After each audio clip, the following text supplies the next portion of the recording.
Over here, please. Mr.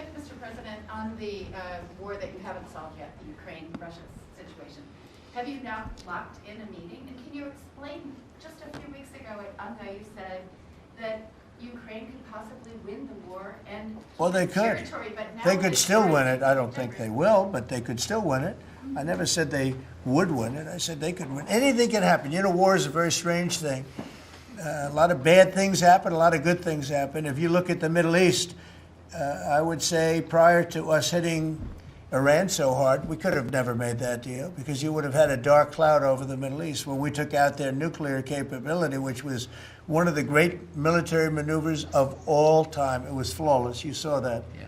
Those magnificent B-2s. I mean, that was a flawless move that was done by some very talented people, headed up by Pete and everybody else, and our great generals, and General in particular, Raisin Kane. We did a great job. And when that happened, everything was different, and we were able to get a deal. If we didn't do that, if it wasn't, you know, they wanted to do that for 22 years, Mr. Prime Minister. For 22 years, I had the pilots here, the B-2 pilots, and they came to the Oval Office, and I thought they deserved it. They flew 37 hours back and forth. We had 52 tankers up there. We had a lot of planes up there with them, but they were the primary plane. But we had a lot of planes, F-22s and F-35s and F-6. We had a lot of planes. But we had 52 tankers. Can you believe that? And it was just like a flawless mission. And when it was finished, the Middle East just opened up. Amazing. And they've wanted to do it for 22 years. The pilots came up to me. They said, you know, for 22 years, we practiced this maneuver. 3 times a year for 22 years, our predecessors and us. These are now young pilots, you know, but they're older now. Predecessors practiced it. And they said, we never had a president that would let us do it, but I let him do it.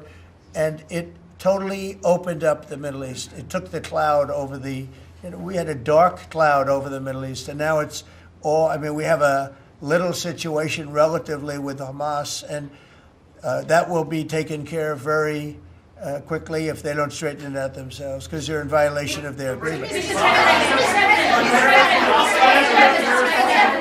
you, Mr. President. On rare earth minerals, Australia is one of the only places in the world that processes rare earth minerals.